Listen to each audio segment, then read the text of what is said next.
સીતારામ બધાને સીતારામ. આજે છે ઋષિ પંચમી.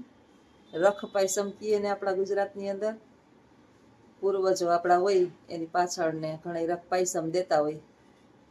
અમે આજ પાયસમનું કુઈન બાને આપીએ. આજ 5મો દિવસ છે બાને. આમનામ એમનામ નહીં આંખું કાઢવાની, નહીં કોઈ સામું જોવાનું, નહીં ખાવા પીવાનું, અન્નનો ત્યાગ, જળનો ત્યાગ. ધરાર ધરાર મોઢું ખોલી આમ કરીને ધરાર બોલાવીએ ને તો મોઢું ખોલીને જરાક અંદર જવા દઈએ પાણી ને લિક્વિડ ને. કાલ કેરીનો રસ મારા જેઠાણી લઈ આવ્યા હતા, પીવરાવ્યો.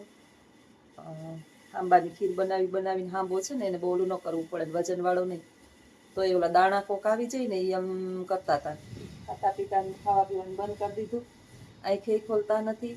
અને જાણે કેમ કોમામાં વૈયા ગયા હોય. મોટી સાચી વાત છે. તમે બધા કહેતા હતા જેમ હરિદ્વારની આ વખતે જાત્રા ગયા હશે એટલે રૂટ લાંબો થઈ ગયો છે બાને.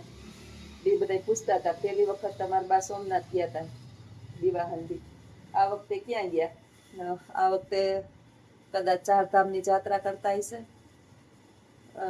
હવે તો છે ને બાને અડતાય અમને બીક લાગે છે, કારણ કે 4 દિવસથી આ પડખું ફરતા નથી. એમ નમ સીધે સીધા અહીંયા નીચે તકિયું આડું રાખ્યું, ઓલી બાજુ એક નીચે કોશિકા નીચે આડું રાખ્યું, ભરાયું એટલે ડોકી સીધી રહીએ. તો એ પગને તોડીએ ને એટલે રાયડું નાખવા માંડે, પગને તોડવા જ નથી દેતા જરાય. અને આ પંચ, આ બેબી ફન આવે ને, આવું બેબી ફન, એનાથી હાથ પગ મોઢું, પછી ટોયલેટ બાથરૂમ જરા, હું ટોયલેટ તો શું કરે, બાથરૂમ બિચારા જરાક કરે. તો ચાદર હવે બદલાવી. આજ કાલથી નેપી પહેરાવવાનું બંધ કરી દીધું, કારણ કે નેપીનો જે ભાગ હોય ને એ કંઈક ખબર નહીં કેવા કાપડનો બનાવતો હોય, એટલે નાવલા ચામડી એની ભેગી આવી જતી હતી. જ્યારે કાઢીએ ને તો હાવ હવે ચામડી ને હાડકું બે જ છે, કે સીધે સીધું સામું લોહી દેખાઈ જાય. હવે ચામડા જ રહ્યા. એવી અડતા હવે બીક લાગે. હવે ભગવાનને પ્રાર્થના કરીએ કે બાને બહુ તકલીફ ન આપે. ખબર નહીં કઈ ક્યાં જીવ અટવાણો. બધાય કે આવું તો અમે કોઈ પણ માણસને જોયું નથી. માણસ 1 દિવસ બીમાર રહીએ, 2 દિવસ બીમાર રહીએ, અંજળ મૂકે, પછી વધીને 1.5 દિવસ. મારા બાપુજી ગુજરી ગયા, આપણા બાપુ એક તક જ નહોતા જઈમાં. મારા હાહરા તરત જ મોક્ષ પામી ગયા. મારા બાપુજી એમ લગભગ કાંઈ એટલો બધો વાંધો નહોતો આવ્યો. હવે બાની તમને બીક લાગે છે. આજે જ અજીતને એમ કહેતી હતી કે બાનું આમનામ રહ્યું ને તો બીક લાગે કે ઘારા પડી જાહે, કારણ કે એને અડીએ ને તો રાયડું નાખે. નીચે એવું હાવ ઓલું પંચનું ગાદલું આવે ને એ રાખ્યું છે અમે. અને ચાદર તો માથે એટલે ઓઢાડીએ કે નેપી નથી પહેરાવતા. અને આજ તો છે ને ખાલી હાવ એટલે હાવ આછું ઓલું કપડું છે ને એ જ એને માથે રાખ્યું છે પોતાના શરીર ઉપર. નેપી કાઢી નાખી, કારણ કે એને બધાયનો વજન લાગે ને ઘડીએ ઘડીએ મારા આખા શરીરને સાફ કરવું હોય, ત્યારે કચકચી જાય શરીર એનું ઓલાથી. અને આ બેબી ફન આવે ને થોડુંક ઓલાવાળું આવે એટલે એને વાંધો ન આવે. પાણી નથી અડાડતી, કપડું નથી અડાડતી, શ્વાસ જ લે છે. ઘોર નિંદ્રામાં ન હોય. તમે જમાડતા હોય ને કંઈક લિક્વિડ કે કંઈક આપો ને.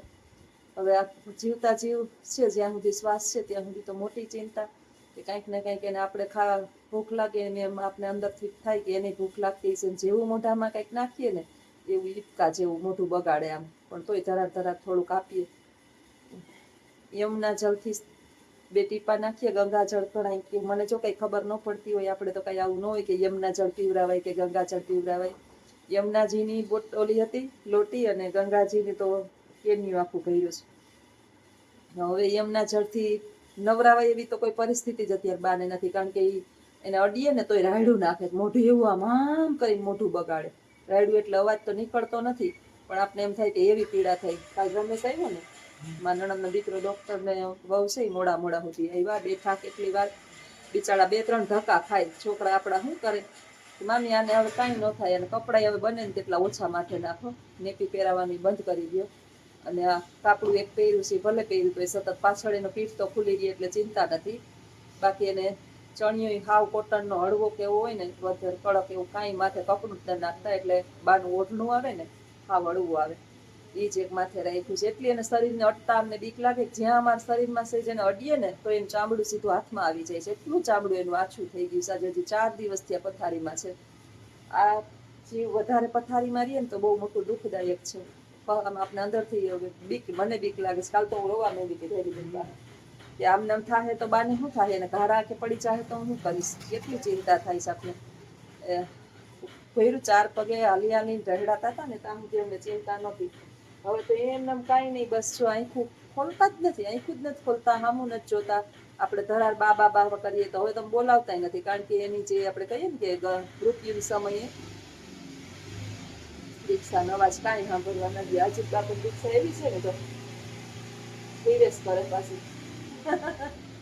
અમારે હાઈવે રોડ ઉપર મકાન છે ને એટલે વાહન વાળા ગતિ થતી હોય ને ત્યારે સિવાય રે એના જીવનું મિલન થતું હોય, એટલે પછી વધારે ભગવાનના નામ સિવાય કાંઈ એટલે કાંઈ ન કરીએ. મારા નણંદની દીકરીને બેનું આવી હતી ત્યાં જે કેટલા વાગ્યા લગી 12 વાગ્યા સુધી 18મો અધ્યાય, પછી એને આખા શરીરની અંદર યમુનાજીનું ગંગાજીનું બેનું પાણી જે છે એ મિક્સ કરી અને પગથી માથા સુધી આમ કરીને એને નવડાવી શકે એવી સ્થિતિ નથી, એટલે પંચ કર્યું આખા શરીરની અંદર, એટલે શુદ્ધિકરણ કર્યું, એમ કહેવાય કે શુદ્ધિકરણ કર્યું.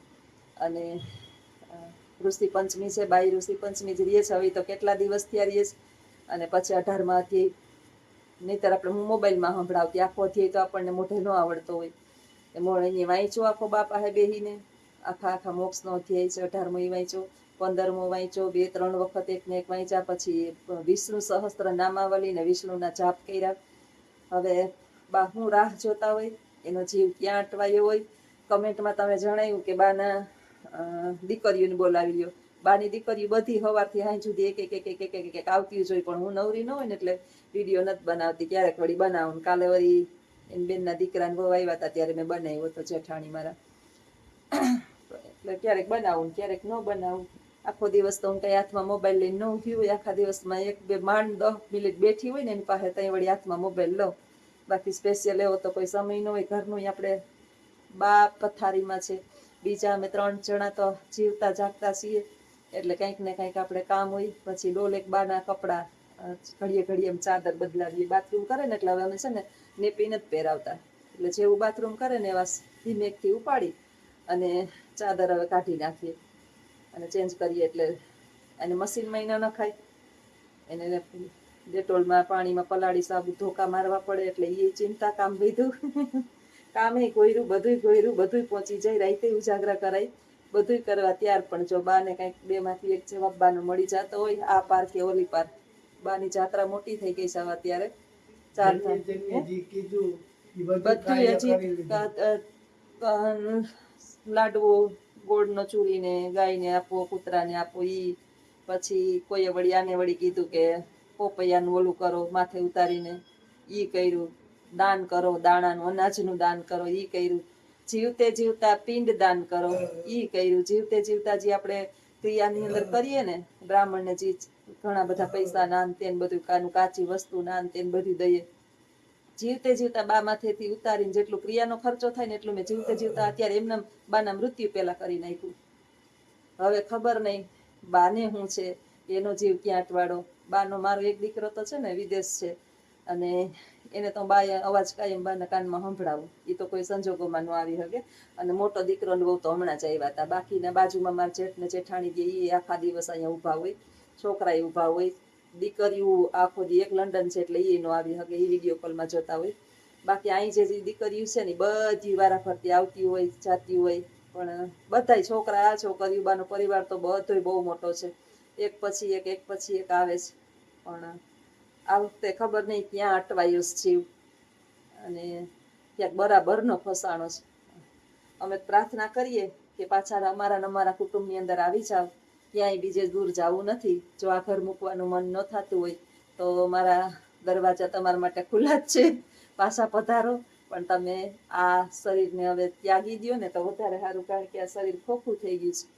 કાંઈ એટલે કાંઈ બાને ખબર નથી. દિવસ રાત સવાર સાંજ ઓલા ન માણસ કોમામાં વહી ગયું હોય એ પરિસ્થિતિ છે.